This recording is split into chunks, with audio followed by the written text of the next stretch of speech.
Is National Blood Pressure and Stroke Awareness Month. 1 in 3 adults have high blood pressure, which puts them at risk for heart disease and stroke. Registered dietitian Laurie Meyer joins us. So how do we get our blood pressure down? I was diagnosed at being at the high end of the normal range a couple years ago. Well, you know, traditionally what physicians will do is they'll say, look at lifestyle changes, lose weight if you need to lose weight, exercise, reduce sodium, and then use some form of medication.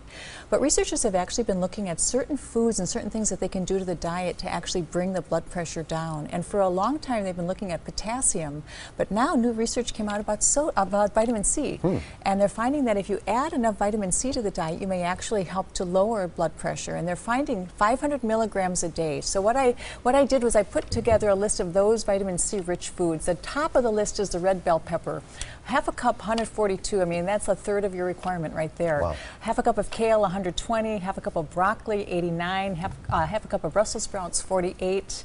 And a cup of strawberries, 98. Now, if you had those top 5, you'd get your 500 right there. Okay. An orange is 70, kiwi 70, cup of cranberry juice 32. If it's vitamin C enhanced, it's going to have over 100.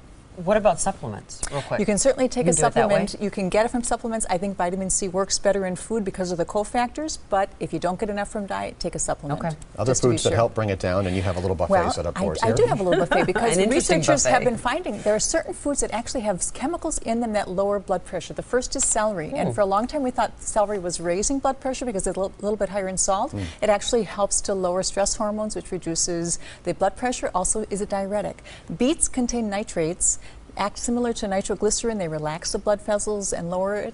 Watermelon contains an amino acid that actually also helps to relax the blood vessels, helps to lower blood pressure, and contains a diuretic. So watermelon can also. The important thing, though, is you have to get these things in the diet regularly. If you just eat beets once in a while or watermelon once in a while, it's not going to work. You have to get it regularly. Okay, so sodium's bad. What other things should we be avoiding? You know, what researchers are also finding is fructose. Too much sugar, but especially fructose, seems to be really detrimental for blood pressure.